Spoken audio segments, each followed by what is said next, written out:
Les pauses ne sont pas obligatoires, mais, quel est mon droit à la déconnexion? Précision importante par contre, donc à temps et demi qu'on dit. Pas vraiment. Puis il faut qu'on se parle du 35 heures. Hey, la CNSST m'a briefé sur les questions que vous m'avez posées, puis là c'est à mon tour de vous briefer. Ça part! Est-ce qu'il y a une augmentation de salaire annuelle obligatoire? Non. Les augmentations de salaire, là, c'est l'employeur qui les décide. L'employeur doit offrir au moins le salaire minimum. Même quand le taux du salaire minimum augmente, l'employeur n'est pas obligé d'ajuster le salaire du travailleur tant qu'il reste au-dessus du salaire minimum. J'ai jamais de pause. Est-ce qu'il y a quelque chose à faire pour ça? Pas vraiment. Les pauses ne sont pas obligatoires, mais si l'employeur en accorde, elles doivent être payées. Par contre, après 5 heures de travail consécutives, un employé a le droit à 30 minutes pour manger, mais cette pause-là est sans salaire. Cela dit, cette pause-là pour manger doit être payée si vous êtes obligé de rester à votre poste de travail. Est-ce qu'il faut obligatoirement banquer les heures après 35 heures de travail selon les normes du travail?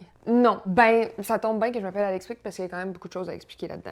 Vos heures supplémentaires peuvent être cumulées dans une banque de temps uniquement dans 2 cas. Si vous, le travailleur, vous le demandez ou si c'est prévu dans une convention collective ou un décret.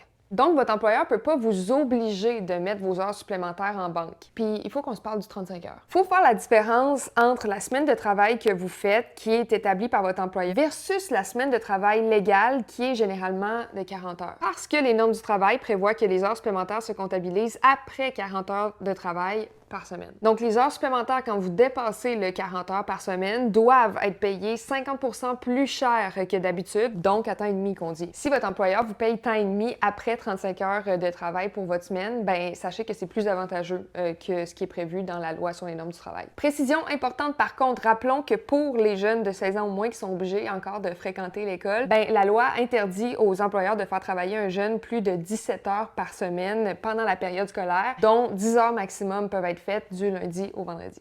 Est-ce que ton employeur peut refuser de t'accorder tes vacances ou congés de paternité? Non.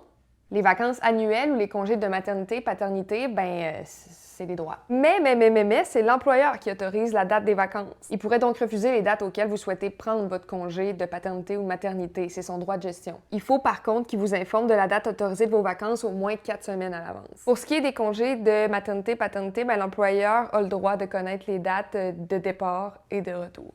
Quel est mon droit à la déconnexion? Les normes du travail n'encadrent pas ça. Par exemple, la politique sur le télétravail, c'est quand même un bon moyen à utiliser là, pour les employeurs pour encadrer la relation de télétravail, pour baliser l'horaire de télétravail. Puis il y a certaines normes qui encadrent l'horaire de travail, par exemple. Vous avez droit à une période de repos d'au moins 32 heures consécutives chaque semaine. La loi prévoit aussi de refuser de travailler après un certain nombre d'heures par jour ou par semaine. Hey, écrivez-moi d'autres questions. Je vais faire au moins 2 autres capsules comme ça pour répondre à vos questions concernant le travail. Bye bye!